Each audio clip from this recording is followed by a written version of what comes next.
Egun on guztioi, atsegin dut gaur hemen egotea, lehenengo aldiz, legealdi honetan, Euskararen aholku batzordea biltzen dugu, gai mordo batekin mahai gainean.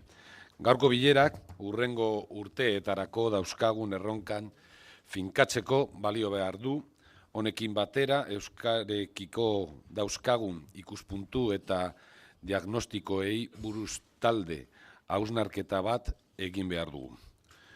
Gorpu ustel bat poltsa opako batean, Amonaren antigoaleko orratza, pin modernoa guai eta merkea, zer zara, lingua nabarrorun gure bihotzeko mapamundian galdetzen hoi zuen miren agurmea beak. Galdera honen, erantzuna bilatzen denbora gehiegi daramagu. Liskar zutzu hauek aldera batera utzi behar ditugu, euskarazko benetako kultura demokratikoa, tolerantea eta aurreiritzi gabekoa behingoz ezartzeko herri honetan.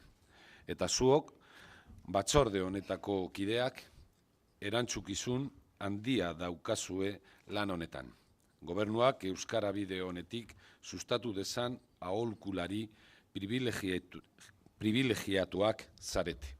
Bidira hurrengo hilabeteetan dauzkazuen zereginak. Euskara biziberritzeko plan nagusia berrikusi eta Euskara 21 garatu. Bilan hauek zuzen betetzen baditugu goi mailako agertoki batera heltzea lortuko dugu.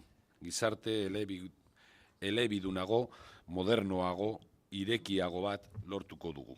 Revisar el Plan General de Promoción del Uso del Euskera y desarrollar Euskera 21 serán dos de nuestros principales trabajos. Son dos herramientas de enorme importancia, pero que en el caso de la primera, sobre todo, debemos adecuar a los tiempos modernos. Debemos actualizar las formas de promocionar el euskera y esto es algo que no le corresponde solo al Gobierno, corresponde al conjunto de la sociedad, porque es la sociedad la que en última instancia tiene en su mano promocionar el euskera, practicarlo en su día a día y hacer de ella una lengua también profesional y no solo coloquial.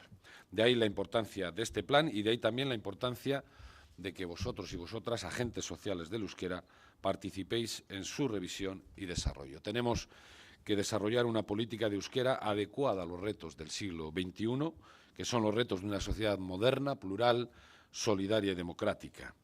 Y el Gobierno va a mantener, como hasta ahora, una política de impulso activo del euskera, va a reconocer y desarrollar los derechos de los hablantes del euskera y va a corregir la asimetría hoy existente respecto al castellano. Pero siempre lo va a hacer de una forma equilibrada y sin marginaciones, partiendo del respeto a la pluralidad y a los derechos lingüísticos de todos y cada uno de nuestros ciudadanos, y avanzando hacia el ideal de una sociedad bilingüe, trilingüe, si podemos, orgullosa de su cultura y abierta al mundo y acogedora con todos los que llegan y van a seguir llegando para asentarse en Euskadi, que serán tan vascos como los demás.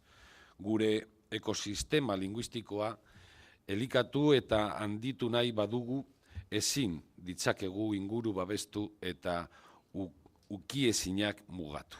Kanpoko eraginei irekia, bere biztanleekin adeitzua eta denontzak ibiltzeko moduko lurralde bat garatu behar dugu.